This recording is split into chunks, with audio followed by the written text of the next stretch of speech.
up.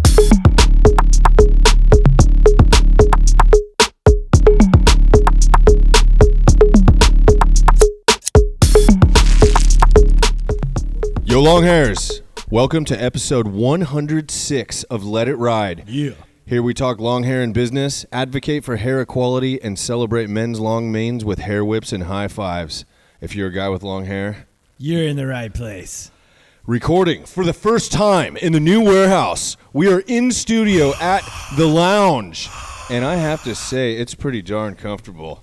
It really Big is. hair whips to El Garvinsky and Elefante for getting the space dialed. More on that soon, but this is El Moreno. Yep. I am El Rubio, and we are letting it ride. Our guest on this episode has a resume as long as my locks. He is a vulgar, number-crunching, data-proving, trend-setting, hair-growing, strategic marketing professional. Damn. Though on this day he sits before us a short hair, having recently cut and donated his locks to children with hair loss. Oh, yeah. This charitable and creative long hair at heart has a background as colorful as a pack of the paint splatters, spanning from mechanical engineering to co-founding startups and managing Fortune 500 advertising accounts to digital marketing and beyond. And his hair growth journey goes just as deep. It is our privilege to host a close friend and brilliant businessman on Let It Ride, introducing the one, the only, CJ Force. If you smell, Yes. yeah, I get this need that guy hype, going. man. I Dog. need that hype before any call, any business call. Are you kidding me? Can we get some echo on that in post, please? You got I'm it. sick.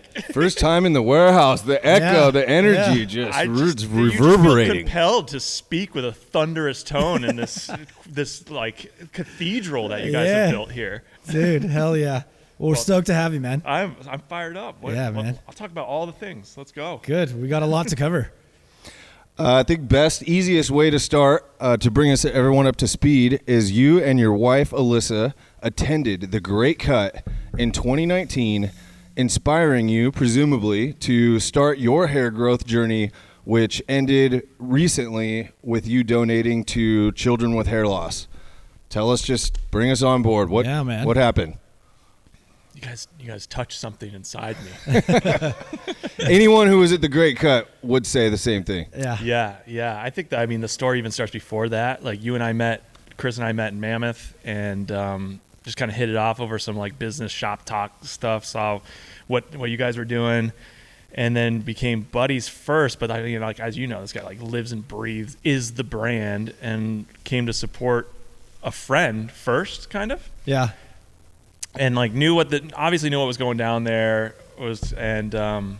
but seeing it firsthand and attending the event, I was literally just telling the Lyft driver on the way here about this. And it's the thing that got me was meeting the kids like in first person, Yeah. and seeing where the donations were going, and then thinking to myself like, you guys, we swear on this podcast? Sure. Yeah, Okay, whatever. great. And thinking like, shit, what am I doing? Like, I have the ability to grow this hair. Why not do it? And then like kind of check off like a bucket list thing. Like, I feel like every dude secretly wants to know what it's like to have the long flow. Like, for sure. what is it like to have the hair blow in the wind? And so it was a nice kind of like built-in excuse to experiment with that. And then COVID dropped its hammer hard, and then there was like zero excuse to like not grow it You out. already had some length prior to COVID. You were already going, or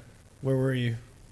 No, I still feel thinking about like it? I feel like I was still like the regular, short on the sides, long on the top, kind of where it is right now. Like this is one haircut. So Standard dude haircut. yeah, the old standard. Yeah. But I think, to answer the question about like what went down there, it was just like also hearing you talk about the background of partnering with an organization where like the impact is really felt, like versus, you know, some of the bigger ones that you guys might have been talking to before or tried to work with. And I've heard this from other brands too. It's like, hey, let's partner with an organization that's at the stage maturity size of like a children with hair loss. And like, you really see where the contributions are going. Yeah. Like that to me, like was tattooed on my brain, Chris, after you told me about it. I've shared that with so many people too, like that advice, like don't pick a big giant organization that everybody might know. Pick the one where you can really become a true partner with them. Yeah.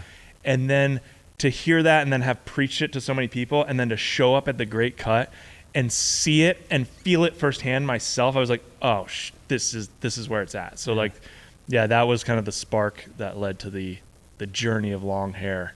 And yeah, I don't know. I feel like I thank you is in order too. I feel like I thank you guys before. It's just like, it's scary, the content where I was and each stage of like the hair growth journey. And I'm just like, I wonder if these guys have something on this. I'm like, they do. Like greasy hair. They got a video about it or whatever. Like, yeah. So it's been fun. So. That's awesome, man. Hey, well, your hair came in phenomenally. I mean, you look like a long hair at heart, a lifetime long hair. How was it? If you had been wondering what it would be like and with the hair blown and everything, how did it turn out? Looking at the pictures, you were born for long hair. My favorite part was taking immaculate care of the hair under the guiding wing of the long hairs, and then, for lack of a better term, mansplaining it back to my wife and watching her face just twist up in anger like about there's a lot of, and it was funny though, like there was a lot of stuff that, you know, she was trying to hit me back with like, you don't know anything, I've had long hair my whole life. And I'm like, well, did you know this? And she's like, no. Like, I can't think of an example, but like, or like maybe like the hair falling out where you guys did like, oh, an average of 150 strands a day or whatever. And I hit her with that. She's like, no way. like Google it. Yeah. So, yeah, I don't know. What was the question again? You got some quiz questions going on your wife, but what else did you enjoy about it? I mean, it looked phenomenal. I like, one of the kind of the surprising things about it is you think it's going to be a ton of work, and it's actually like less work. I think there's two ends of the spectrum, right? So you have buzz cut, which I had for many years, getting out the old wall clippers and just doing it myself. And then you have long hair, and then in the middle you got this like medium length dude cut, which requires styling, which sucks. I'm in it right now. And it's so much more work. Yeah. Like I just wear a hat every day. Every day I just wear a hat. And comb it right. What gel? Yeah. What do I use? Do I use the matte finish? Do I use the shine? My hair grows in like every other direction other than where it should, and so it's impossible. And but that was like one of the things that was best was like you grow it out. Once you get past that terrible phase, and you grow it out, and then you're just able to tie it up, and you're done. Yeah, it's great. Good to go. Fantastic. Yeah. Yeah. How about any long hair problems? Did you find anything that was particularly annoying, obtrusive? Something that really drove you up the wall? Yeah. You find a lot of I'd find like a lot of hair wrapped around my junk. Tons. Like that was annoying. I suffer from that one from time to time. Oh, it's just very strange. A lot of butthole or butt crack. No, hairs. I get no butthole. No, none. Maybe not. Just more crack. Not full on hole. Well, I'm also an avid bidet user, so I think it blasts it right out of there. You just got those shot right out of there. Oh yeah. And if side note, can we just a sidebar? Are you guys bidet users? Can we just? I've used one. I'm with it. Like I just don't have access. Well, dude, $20 Amazon. Right. I feel like somebody get out a phone and order this man a bidet. You? Never have. With never all even his tried world it? travels I know, and everything, you're like world never traveler. really let one rip on the. I saw them in Japan, especially, and you don't know the first button to press. It's all obviously in Japanese, and there are press the 40 wrong button, buttons on a toilet. Yeah. So you're better off just getting into there, getting in, get out. No The camel. icon for like the female frontal wash looks like an ass. So you're like, oh, that's definitely the one for the ass. Boom. And it just blasts you. It's a rude awakening. So just a heads up for any first timers out there. But dude, $20. Do yourself a favor. Get one in the cathedral, please. We could right. use one. Yeah. So yeah, no butthole Klingons. Not yet. Not so. What were downfalls? Oh, you guys! I don't know if you guys came up with it or what, but like feeling like a Viking when you walk into the wind versus walking the wind at your back. Yeah. Like that's the worst. Terrible. Just getting worked. Yeah, I would say like the only thing that is kind of like a bummer is planning. Like you have to plan timing around your hair care, or like let's say you got to go to an event, you got to wash up. Like I had to do this. You have to plan to do it hours in advance. Right. Get that full dry. Unless you want to spend a full hour in the bathroom blow drying your hair and sweating and like it's As you're barely almost ready, trying to get out the door. and you're like, hair. I think I got it. I think it's dry, and then your hair cools down and it's actually still soaking wet, and it just doesn't work. So that would be the only downfall. But like overall, once you're past that just terrible awkward phase, Yeah. I feel That's like a good one when you're going somewhere, a wedding or some formal thing. You take a last minute shower, don't really plan for the hair. Yeah. My typical go-to move in that is just tie it up wet and then. Yeah, which you're not like supposed to do. No, it's not right? great, but Yeah. if you got to do it, you got to do it. Oh, who hasn't? Right. I do Am I like right? how tight you can get your hair when it's wet though, and if Yes. you like put it in a highball, I mean you could really get a prime time. Love braiding it when it's wet. Yeah. Yep. That's actually good because it brings up a downfall that I didn't even think of too. Like, I would get headaches if I tied it too tight, big time. Oh sure. Big headache guy. Even with the hair ties for guys, huh?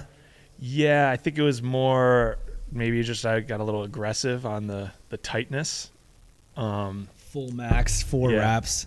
Yeah, but nothing better than letting your hair down. Am I right? After that, it's so That good. long day. Yeah. Yeah. I'm not even kidding. That was great. After you just melt, the stress would melt away. But That's good. Yeah. Well, we're happy to see you coming back. I can already see the awkward little sideburns over the I gotta tell you, I'm on ear, the little fence. crest. Just keep letting that go. That's the first thing, Let the awkward hang in, and you'll be back in no time. I am. Tell us about this fence line. Yeah, You're walking. I gotta. Where are you leaning here? Because now is the moment of truth. You guys got another great cut coming up. Yeah. I need the time. I need the log the inches. You only have 2 years. March 16th, upcoming, will Yeah. be a 3-year anniversary. Yep, Stone Cold, Steve Austin, love it. Yes, exactly. And 3/16/24 falls on a Saturday. So it seems repeat. destiny You guys would are in the have same, it. Same location. Same Yep. venue, same date. Pretty much probably the exact same setup. I mean, we'll make some adjustments, but why not stick with what worked, give it another go, Yeah. fill it to capacity this time. We had room. We had room for Tons of room. There's no clear sign that we need to make any changes to the plan. Maybe ditch the arcade or something like that, but I don't remember. unless the San Diego Marathon is running through our venue on that day. That's pretty much the we're ahead of only- them, dude. We are. We're years in advance. We've been on getting this thing hitting locked up down. the manager over there. Yeah. And, trying to book the date, lock it in, because there is huge events that have been doing stuff for 10 years. And you never know when they're going to book that. But their weekend is going to be within probably 5 weekends of our event. Mm-hmm. So we're just trying to get ours in so that they can work around us, Yeah. But then they're like, yeah, we don't book until the cruise ship thing. The cruise ship don't come out for, 9 months or 12 months prior to the so who knows? But I think if we just stay persistent, we'll be able to lock it in. That'll be sweet. Oh, Everyone we'll else do can that. work around us. That's the goal. Yes. That's our Come on. weekend. Noticing the World tats, record. new first Oh, yeah, season in dude. life. Oh, my If you wanna God. get We'll one do of that those. at the end of the show here. Don't worry. I don't know. Exactly. Lined up. Well, we'll see how the rest of the show goes. Yeah. How's this fence line coming? You got to jump in here. 2 years, almost to the day, until the next great cut. Almost 1 or 2 more haircuts, and you're going to be disqualified. It's going to come close here. Yeah. What are you thinking? Let's talk through this. talk through what you're trying to talk me off the ledge here? Yeah, I mean, Well, you got to commit, man. If you're going to donate at the Great Cut. You think I can get another haircut in? Think one more? I mean, any more haircuts, and it's going to be tough to donate a considerable You could do some length. trims, like clean the sides up. That's basically a no. That's a no on the haircuts. Where's Alyssa on the hair? Ooh, on this last grow out phase, obviously she was annoyed that you came with some fast facts and things, but did she like it? Did she support he knew it all? I would say she was maybe she was impressed by the fast facts, but okay. No. I think no, this is a good topic. All right, let me tell you about how I cut the hair. So, Alyssa was a hater on the hair. She's going to hate me for saying this. Oh. She was just like... The truth comes out. Yeah. But turns out she wasn't a true hater. She just liked to give me shit about it. Sure. And at the beginning, I think she was a hater. But she had to go through the awkward phase just like I did. I didn't have to look at it. She had to look at it every day. Yeah. I'm sorry. And so... she was always like very clear that she wasn't a fan, because it was always the question. We go out, with other couples, and like the couple would be like, Alyssa, what do you think about his hair? And she would hold no punches. She goes, I don't like it. But she's always been cool. She's like, but he can do whatever he wants. Oh, it's fine. Doesn't bother me. But I liked it better short. And she was very like clear about that. So what I did was, I know exactly the date that I cut it because it was on our anniversary. So on our wedding anniversary, I snuck out to the salon and got it cut. And then I wrapped up the hair in a present with some other presents, and I gave it to her, and I had my beanie on, so like she couldn't tell. Right. Nice. And she opened it up and she's like, would you get me a wig? And then she goes, and then she felt it backfired on me so hard because she felt so terrible. She was like, I didn't want you to, now I feel so bad. I loved it. You didn't, no, she did not say I loved it. She never said that. She just felt bad. She's like, no, you can do whatever you want. Like, I don't want to be the reason that you cut your hair.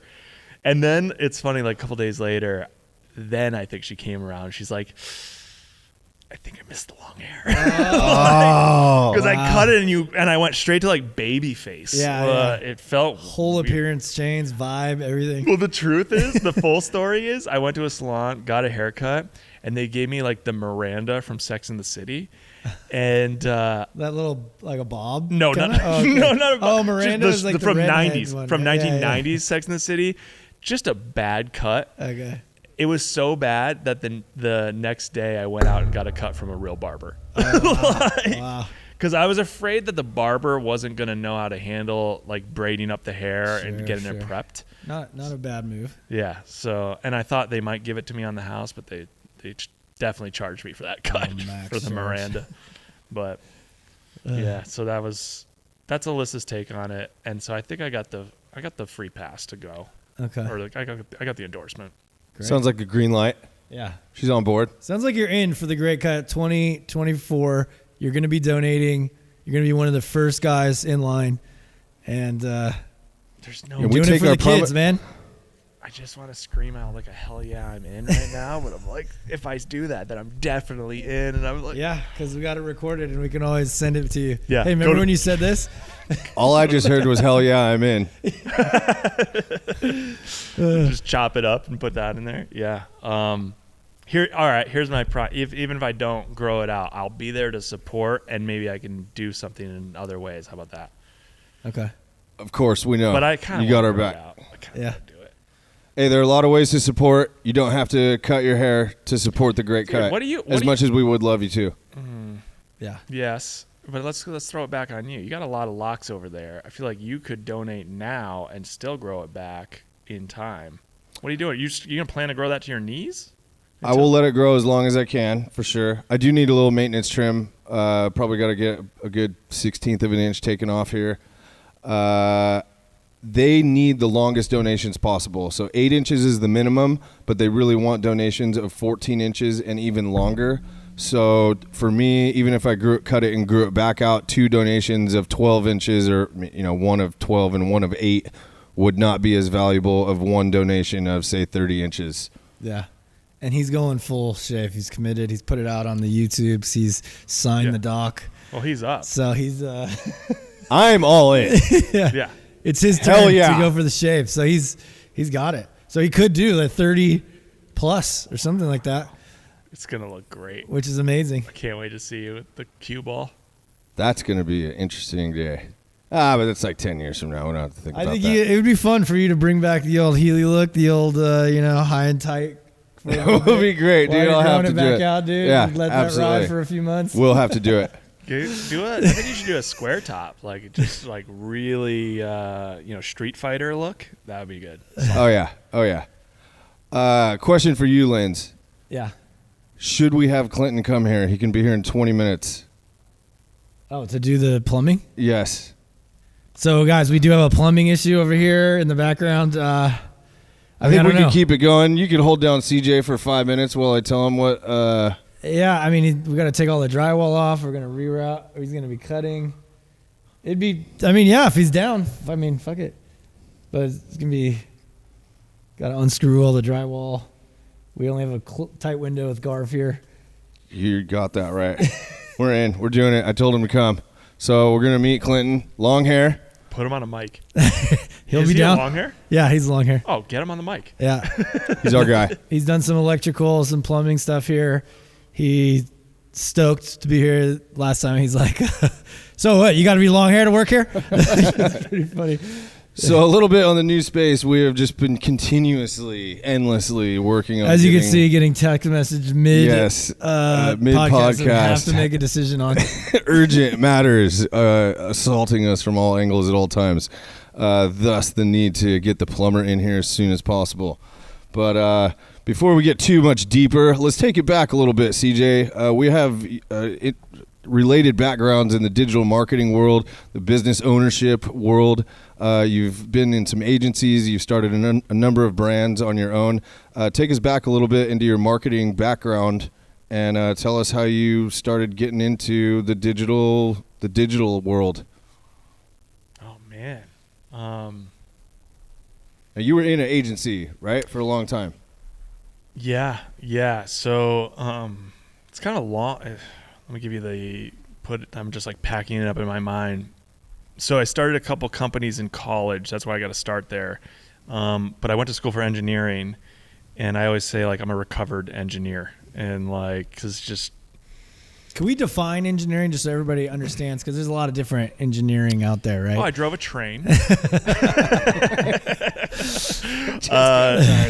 so I went to school for mechanical engineering. So basically, You're just trying to, you're designing complex things using lots of math and software. Okay. I would say it would be the best way to describe it, and just so much math, and so I went to school for that. But then when I was at school, I was part of this program where they merged the School of Business with the School of Engineering to try to commercialize start real businesses. And so there was only like 3 teams. It was the inaugural year that they were trying this, and I was part of that, and I got like a taste of business. Yeah. And it was like game over from that moment, because like engineering, if there's any engineers like listening to, like everybody knows that there's a lot of like paying your dues. So you go to school for engineering, you'll get a good job out of school, but then you're like, you got to spend years like being like a CAD monkey. Like you're just designing and just like at a desk. And I realized like, a lot of these business guys are telling these engineers what to do, and the business guys get to have all the fun. They're still doing all the problem solving and all that, which I fell in love with from starting those companies in college. So that was like getting bit by the bug. I'll skip a part, but then I got recruited from an agency in LA. I was in Connecticut at the time and got recruited from an agency in LA. And went there, packed up all my, and Alyssa was with me at the time. We were just boyfriend and girlfriend at the time. Bless her heart, she packed up her life too in a matter of like a week. Wow. Like got the offer, and the guy I was like, when do you need me to start? He's like, as soon as you can. I was like, okay, we'll pack up. It was the day before Christmas, or not Christmas Eve, the day before Christmas Eve that I got Dang. like the offer, and I was starting my job on like January 11th. Like Wow. packed Yeah. up all our shit from the East Coast, drove across the country in a week, and started. And it was funny. I give you the backstory about the engineering stuff because the first day I walked into that ad agency and like met all the people, I was like, these are my people. Nice. Like, okay. everybody was cool. They could have a conversation. Like, there's a lot of stereotypes about engineers that exist for a reason. I'll just throw that out there. And that was kind of the next step. I've spent several years working for agency as an Omnicom agency in LA, and then came down to San Diego, worked at another like really creative agency here in San Diego, and then actually went back to the first agency and helped them just completely rebuild it. They had to like pivot and do things completely differently, and so we rebuilt that whole agency. We grew it to about 115 people. Then I jumped ship to start my own company, and that was in direct to consumer goods. Yeah.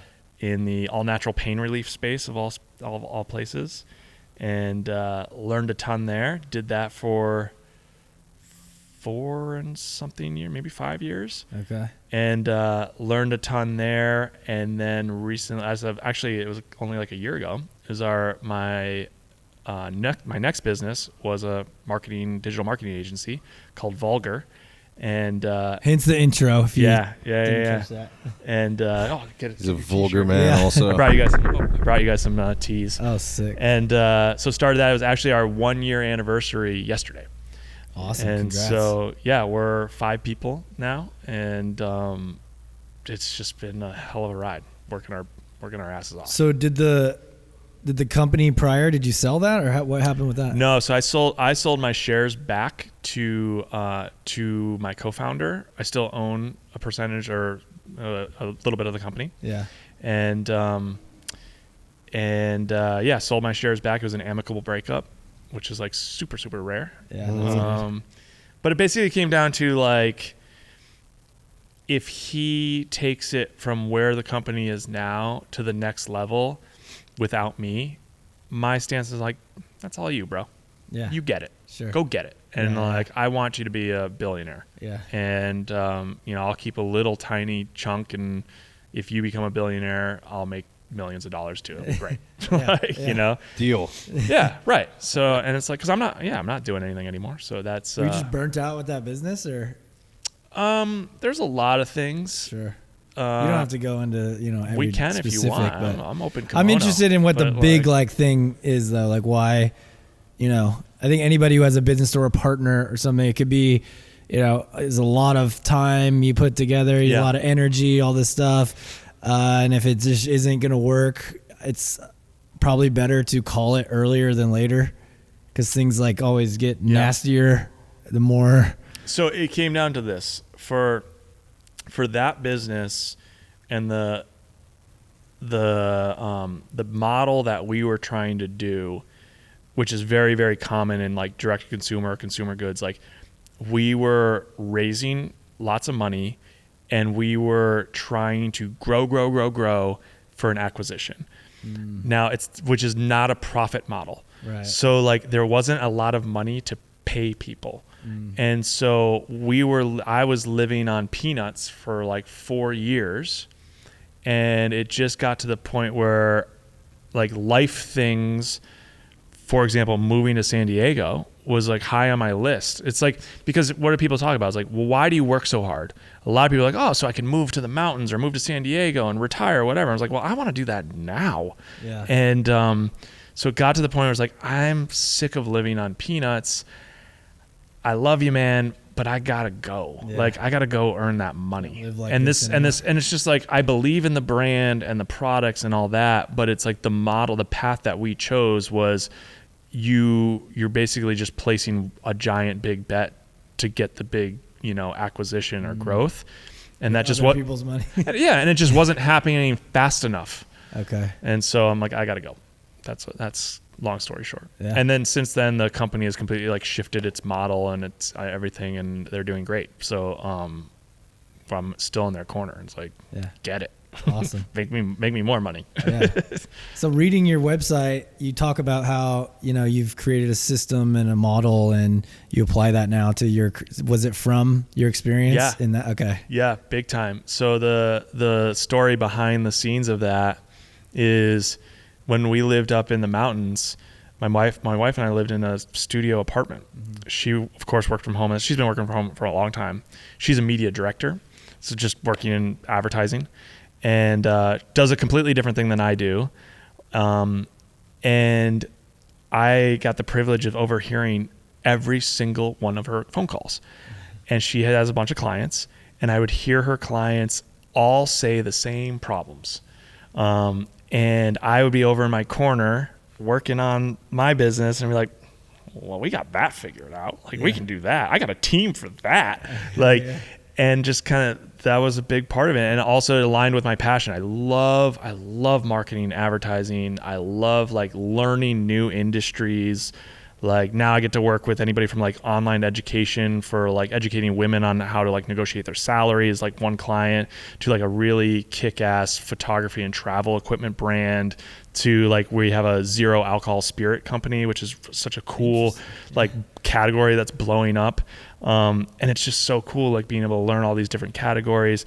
But yeah, to answer your question, like I had a bunch of these systems and teams already figured out from my experience in my own startup, and then hearing all the pain points that all these other like emerging scale up brands were having. Yeah. It's like, oh, well shit. I mean, I could really help them, and there's probably some money there. Like, and that was the ticket. And so negotiated the buyout, the breakup with my co-founder. We made that payout happen over 12 months to soften the blow to the business. So like it wasn't going to kill him. Yeah. And literally this month is my last payment from them, and our 1 year anniversary for the agency. And it will be, it's going to be my next month. I will take my first owner draw from the company to actually get paid. So I have not taken a paycheck from Vulgar yet until next month. Very cool. And it's just going to completely just swap. It's magical how it worked out. Perfect timing. Yeah. Look at that. Way to go. Yeah. Friggin' awesome. And look, and now we're down here in San Diego. We got a place in Normal Heights. It's just like, it was a very like think and grow rich type thing. Like manifested your destiny. It really was. Sounds woo woo, but I was like, I don't even know if I'm a believer in it, but I kind of am now. Like you are just committed, Well, the whole, opening part of this, talking about the Great Cut, like we manifested that event. It was nothing, just a small idea. Yeah. And you were there. Yeah. Yeah. It's all about, it's like execution is the game. Yeah, you just totally. Gotta do it. So that was badass, by the way. Thank you to you and Alyssa for driving down from Mammoth Lakes to be at the Great Cut, one of many people who traveled from far and wide to be there and witness and just be part of the energy. It's freaking badass. Would not have been the same without you there. I just remember seeing you white as a ghost. I was like, this guy's on his last legs. Like, I just swear to you, like, I remember when I saw you, I'm like, he doesn't look so good. It wasn't going so good for a while, but once we got rolling and got the stuff cooking, things started. It's so awesome you guys did it. I tell everybody the story. It's just so like you got such a strong story out of that. If nothing else, like, oh my God. Really well done. So we could really use, the services of Vulgar to help us really pump 2024. Yeah. Should we just go right into it? Should I get on my laptop and just pitch you guys? Dude, back to the agency though. We kind of consider ourselves marketing guys. Yeah. What is it like now having, these clients implementing your systems, and you talking to, or you're working with a lot of different sectors, it sounds like. How have you made your systems apply to these different types of businesses? Or do you like adjust them a bit to? I think it's what has been really fun and interesting is like the obvious statement, like every business is different. Yeah. And especially in these small, like scale up world, like basically your world. Yeah. And every business has a different strength. And so we have some clients that they are just kick ass at creating video. Okay. For instance, like you guys Sure. would be one of them, right? So it's like, and in that case, it's like, okay, you guys do the like the content creation, but then flip us like the raw footage or like the, you know, your edited version, and we slice those up, and then our system is to slice up what you've already created and then turn that into like the performance ads that are going to grow the business. Because Awesome. I think there's a huge, and this is the advice that I always give too. Now we're going tangent, but it's like my advice to almost every brand is to do what you guys do, Sure. which is the content has to come from in-house. Yeah. It has to. Yeah. There's no agency on the planet that you're going to hire that's going to live, breathe, and be as passionate as you are. Authenticity, right? Gotta have it. Never. Just because you're not set up monetarily to, like, I'm not, as an agency, I'm not incentivized to like love your brand. Although Right. as an agency founder, like we only take brands that we feel really good about, like make the products that like, Right. okay, I would use this, but, Or let alone even like know exactly, you know, what the community is looking for or something like, yeah. and trying to pull that out of the brand. Yeah. And then, you know, we're going to create the thing, but not really being in it. It's like, it always comes off like faked or just unauthentic. Yeah. Right? So how we got our first big client is Peak Design. I'll just say their name. So they're the ones that make like rad travel gear, photography gear, all this. I actually owned their travel backpack. So they make this $300 45-liter travel backpack. Yeah. The thing is sick because I got into like, I went down the rabbit hole of like one bag travel. Yeah. And like, okay, I'm ditching the roller bag. I want a backpack. I'm only going to carry one thing. Nice. Got their bag after doing a ton of research. And how we partnered up with them is I literally just I found their VP of Growth's email online, and I sent him a video, and the video opens with me holding the bag like, I fucking love this bag. And he replies like, all right, I never reply to these, but we're looking for another agency, let's talk. Okay. And that's how we got, and they've been such an incredible partner. That's and badass. Yeah, but to your point, it's like, it started with when I started the agency. My advice to anybody like starting an agency is like, just walk around your house and grab the products that you love the most and and just try to contact them. I use this. I love this. I get it. I am your target audience. I understand your target. Right. Yeah. So direct to consumer, mostly e-com or all e-com? All e-com. All e-com. Is everybody, do you like work on one platform too? Do you say like, hey, you know, is everybody pretty much on Shopify, or does that matter for you when because you do a lot of, you know, different landing pages and website stuff, right? So yeah, no, it doesn't really matter. The ideal, it kind of comes out in the wash because like if most brands that are killing it D2C are already on Shopify. Most brands are using Klaviyo. Most brands are using like Yotpo for. It's like you hit a certain level if you know what you're doing and you're like only on the pro stuff, right? Yeah. So, but we have some that are using WooCommerce. Okay. We know about that life. Yeah. Oh, you guys were WooCom? Yeah, that's where we started. It was fine for, you know, we just grew out of it. Yeah, it's fine. Yeah. Yeah. Shopify is 100 times better. Oh, there's something there's like, hey, if you're selling things online like Shopify and Klaviyo, just stop researching now. Thank you. Exactly. Yeah. You're done. Yeah, so it's kind of a mix. But as far as like bread and butter on like the ad platforms, it's like you got your workhorses in Facebook, Instagram, Google. So Facebook's been, you know, taking some blows. Apple really hating on undercut their whole business. How have you guys adjusted to that? Because that's something like we're still trying to figure out. The agency we work with in our advertisements is still, you know, figuring it out, working through whatever. At what point in your mind does it become like, hey, you know, these guys are just giving you an excuse. Here's the way to do Facebook now. Have you guys figured that out yet, or what's the deal? This is like coming from such a like that's a real question, right? Yeah. So I'm gonna back up. I think that this my wife, who I said is a media director, we work together on some clients, even though she works for a different agency. Okay. Our agencies share clients, and we were talking about this where we see this all the time. So she's got some clients that they only do Facebook and Instagram for, no other channels. Yeah. And, you know, the return on investment or return on ad spend for us marketers out there is like not great. And it's like, well, what the hell? Here's like what has happened in the world, in my opinion. I want to write like a blog article on this or something. Okay. Is back in the earlier days, there was a time where you could start a D2C company. You put stuff online, sell it, make a good profit. Yeah.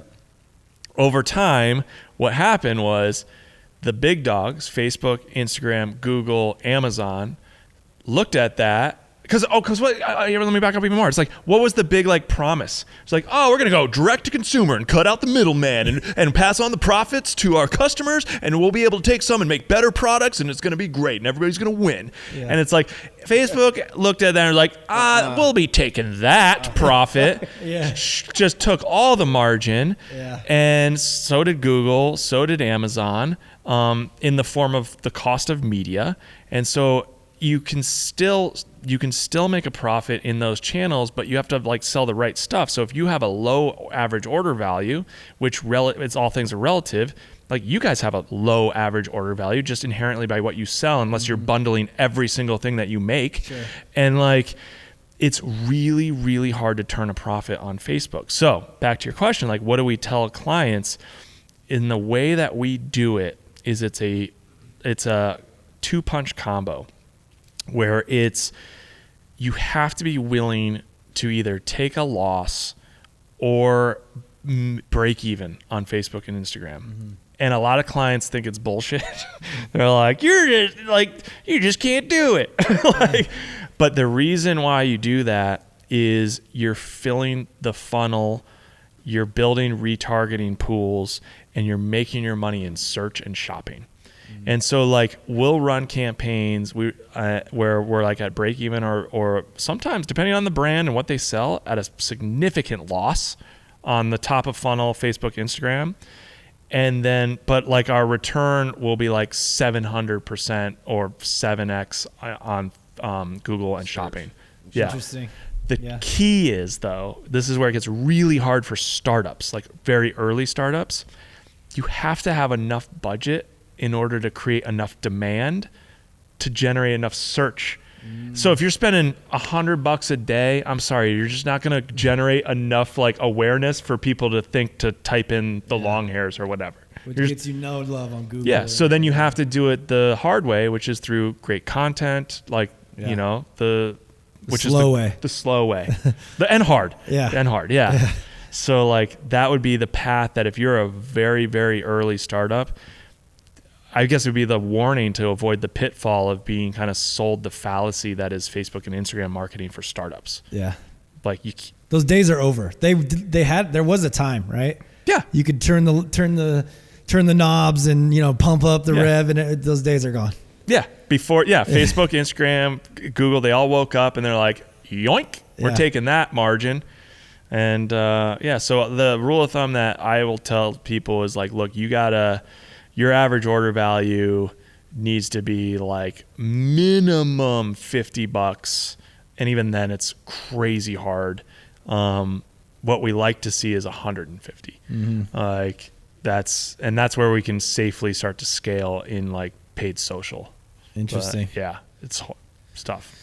Yeah, that's interesting. Like when we look at, you know, us for what it takes for us to get to 150. Well, when we have everything in stock, I mean, we would have to put together a pretty juicy bundle of products to get to 150 bucks. Mm-hmm. Even with leaders, if we just, you know, leaders plus another 6 things, 3 or 4 other doubled items or something. So then you start calculating it on lifetime value. Like what is a customer worth to you in 6 months? That's what I was thinking when you were saying, you know, breaking even or going at a loss. Now that becomes your customer acquisition cost basically. And then how good are you at making them into a repeat customer? Yeah.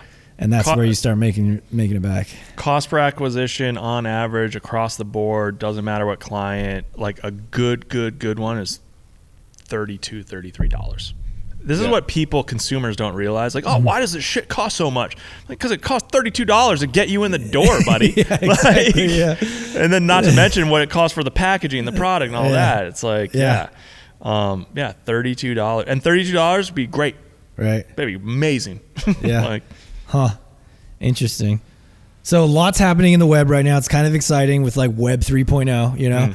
What's your thoughts on it? Is it a marketing term? Is it a real thing? Where do you think, Web 3 is going? And are you guys even paying attention? Or are you just staying in your lane? I actually don't know. I'm not paying attention is the answer to that. When you say Web 3.0, like what are you talking about?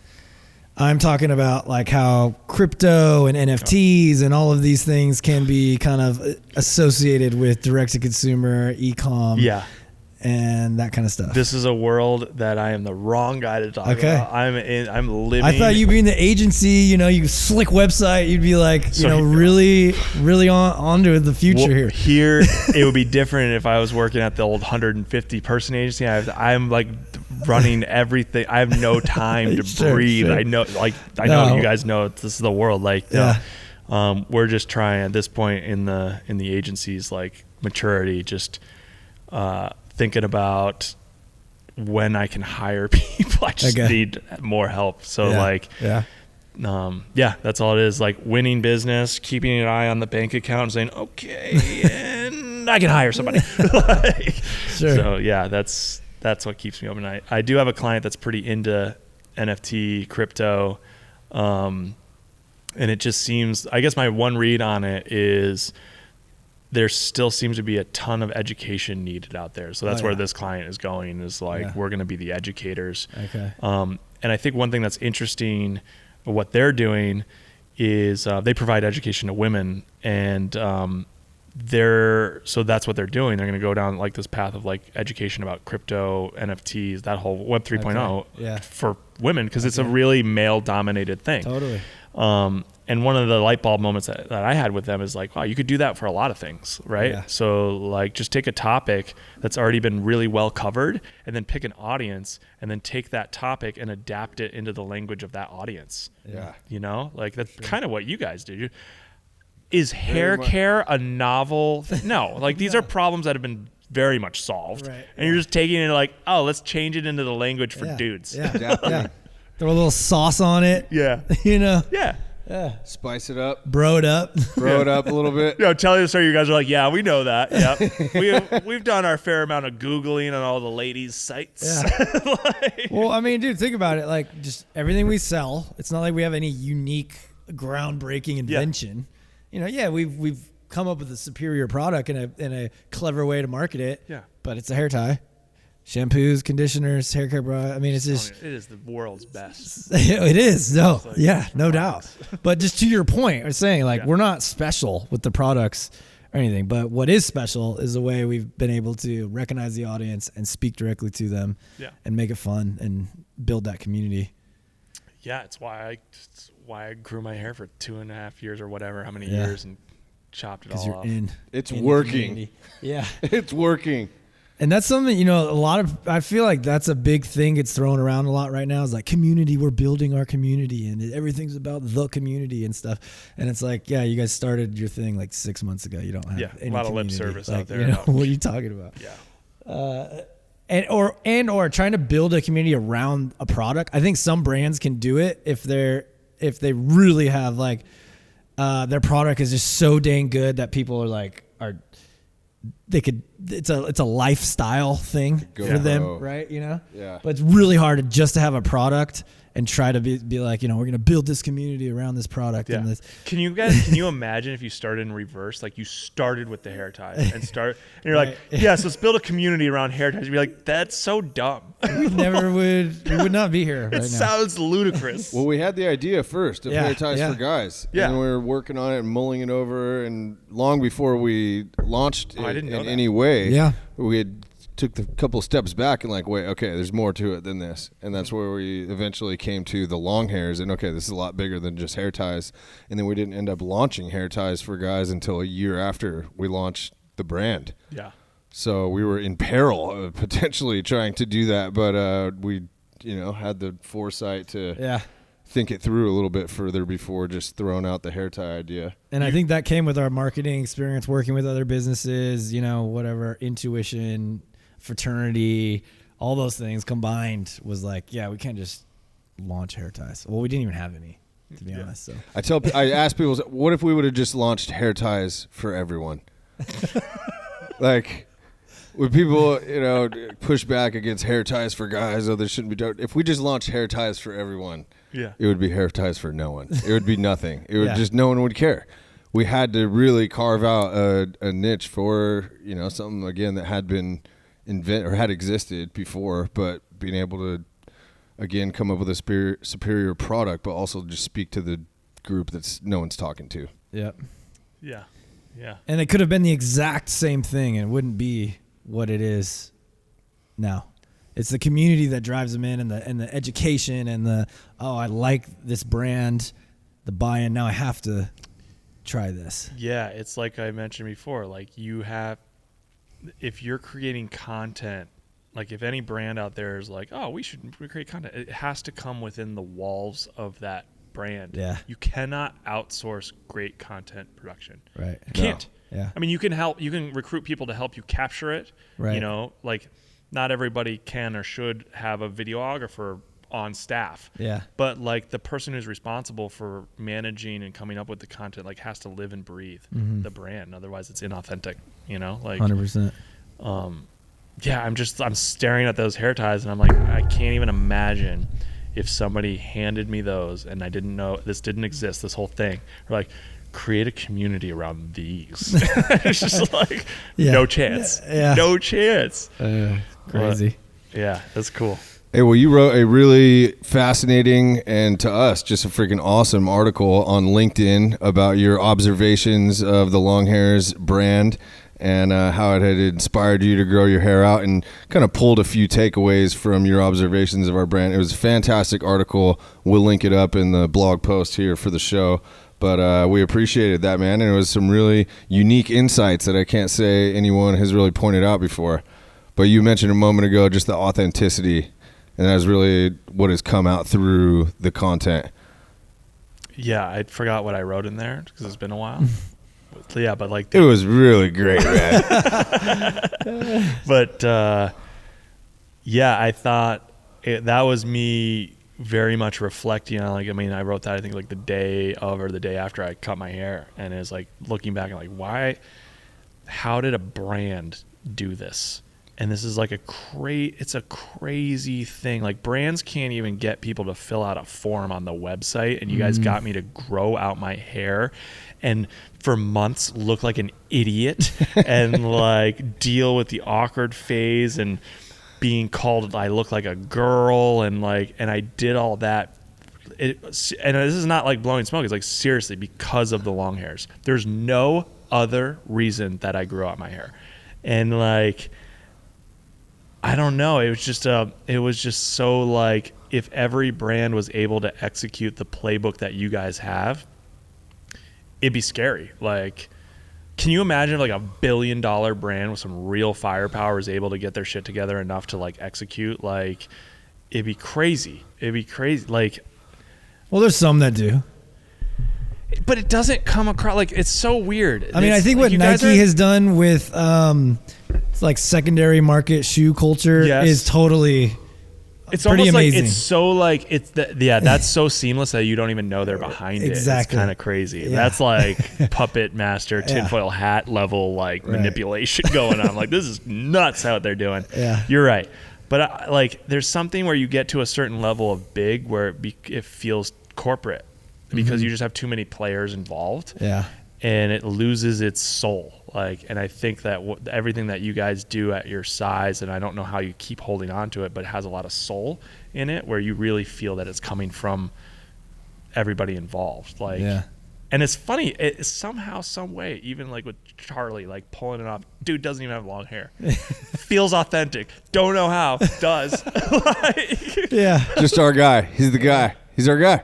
Man, that's I watch his videos and him getting thrashed on the comments of like I think it's coming in. People are just like nah. Bro, you're balding. Like, I mean, he gets killed. Just the shovel comes out. He keeps coming back for more. Just like the guy's just taking it like a champ.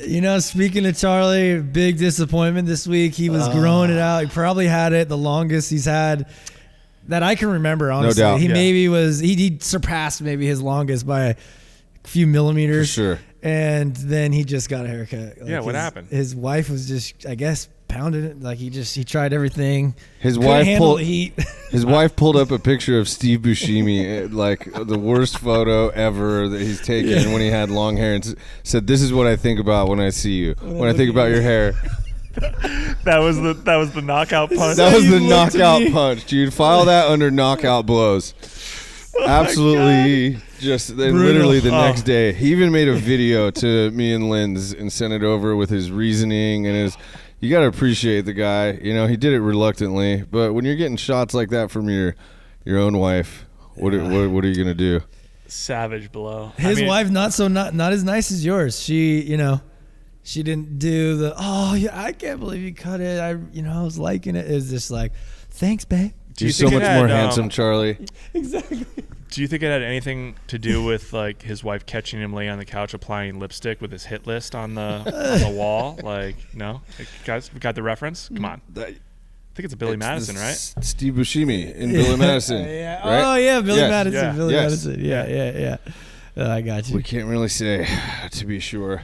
I want to go back though. You said only because of the long hairs, and I would see if we could adjust that and say you were empowered by the long hairs, because you even said yourself, every guy, you had some wonder of, what would it be like if I had long hair, and I think every guy has that kind of wonders at some point or another, and if we could be there to empower or give him a good reason or other guys for some backup so he's not just out there facing the world with his awkward stage by himself, then that could give him just that little bit of confidence he needs to get over the hump. I think it's both and. I think it is because really speaks to like the trigger, right? Mm-hmm. So like that was the spark of why it started literally growing, or I started growing it. And the empowerment comes, I think it really comes the day like where I am right now. Brothers, I need some help. Hold my hands. It's like the empowerment comes when it's like when you're in the journey. That's where, like poor Charlie. Like here's all that story. The moral of that is like we need some more awkward phase content, boys. Like Yes. we need some more content about how to fend off the wife. Like maybe It's a we good should one. be It's a good interviewing one. Tricky wives. one. Like, Should interview some wives. That'd be great. yeah. How do you yeah. prepare for a Steve Buscemi level blow? Like He was probably just finished his lunch or something, was about to dive into his gets emails. his head knocked clean off. Clean up his shoulders. Yeah. You can't come back from that kind of. But I think that was the most powerful thing of like when it comes to like empowering, where like I said, it's every step of the way, every really like stupid question that I'd have, it felt like you guys had the answer. It was like weirdly had the answer to the next level. Like not just an FAQ section, a full video walkthrough on like how to brush or how to wash your hair. It's like that's the next level where it's like I don't even think like talking about like stealing from all the problems that women have been solving forever. It's like I don't even know if there's that level of content out there for like women. Well, like, it's different, right? Because they're kind of indoctrinated. Indoctrinated. Yeah. Most with they already by the time they're 6, 7, they're like hair professionals. They think they are. They've been through a lot, right? Yeah, that's true. And Certainly so, experienced. Yeah, by the time they're teenagers, I mean, they could do everything with their hair, tie it anyway, do all, whatever. Like guys typically are kind of growing it out a little bit later, and they have no clue. So that's where I think it's different. Like, the First timers over here. yeah. Back to The your guys. question about like the great things about growing out. One of my favorite things about growing my hair out was the comments about how nice it is, like how healthy. Oh, it once is. you were fully draping, yeah. Oh, and the girl's like, "Are you kidding me? You don't have a single split end." Like, yes, that. Yeah, that's a bonus. Took sick satisfaction out of that. I don't know. It was a weird feeling though. Feeling. Right. No, that's another interesting one when you kind of compare the two, right? I mean, that's women tend to maybe abuse it a little bit more. Yeah. Heat, color, different treatments and stuff. Most guys don't really do much, which helps. Yeah, I mean, tends to keep it healthier. And that is so common. I mean, almost half or more of the long hairs we talk to have that saying, oh yeah, the girls always say how nice it is. I think it really Half the time speaks it's just to like males having a stronger like nurturing tendencies than women, really. Right. That has to be it. Let's get this podcast canceled. Come on, Yeah, guys. that's what I was Let's gonna say. You're right. That must be it. Yeah. Oh, one thing, I don't know if you guys have content on this, but I found out this was part of what got me to cut it actually too. Donation to, I also timed it where it's like if I had the option to grow it back, I could. Was at the end when it got really long, I didn't realize that I wasn't doing a good job rinsing my hair. I feel like this is a very common problem. Don't know if you guys have any content on it, but the conditioner I wasn't fully rinsing, and so my hair would be like, I'd be like, why is my hair so greasy? Okay. And that it got unruly. So even with the rinse, even when I realized that was a problem, it was so freaking long that it would take me so long to properly rinse it, and I was just getting annoyed. And I'm like, I gotta cut this. I'm done. So just a little plant. Long hair That's a good one. problems. Yeah. That's a good one to hit on. Definitely. Yeah, and it's like it could go into the whole thing. I know you got like the greasy like article or content, like that could be another like, oh, you probably didn't think about it. You're not even rinsing right. Totally. Gotta rinse that stuff a thoroughly. couple of good content ideas coming from this. Yeah, love it. Look at us Love go. bringing the wives in, or a wife, or Charlie's wife. Yeah. Let's talk some more shit about them. Like see if they actually listen. Let's listen to what they're saying and formulate our strategies for all the guys who are trying to get the green light. Yeah, Definitely. it's always great when they're not here to defend themselves too. I like that. CJ, man. why don't you tell us where we could connect with Vulgar, and if someone is maybe interested in checking out your services, and where they could connect with you personally even. Yeah, sweet. So if anybody has kind of a brand they're trying to scale up, I think the big problem that we solve is taking ideas and content that may be generated by that brand and then turning that into things that actually perform and get results and grow revenue. So that's what we do, and that we're at hellovulgar.com. Personally, you can hit me up on LinkedIn. Just search CJ Force, FORSE. And that's probably the best place to connect with me, or my email is cj@hellovulgar.com. Sounds like we could use an agency like yours. Let's go. Let's plan it I mean, out that's right been now. a kind of a weak point, I would say, even though we have an ads team and stuff, but like we do create so much content, all of our blogs, all of our videos, everything, making the subsidy kind of derivatives from them that work everywhere, that have a specific strategy, has always been tough, because we just do it and move on to the next thing, and not looking at like, wow, this 15-minute long video could have been like 7 different lead magnets or something. The thing that I always say, like, now we're getting to like almost pitch area here, but like I always say, like, Vulgar exists so that the people running the brand can focus on just doing the cool shit. Yeah. Like, go out, create remarkable moments. Like we always say, like, you want to create things that are truly remarkable, that compel people to remark.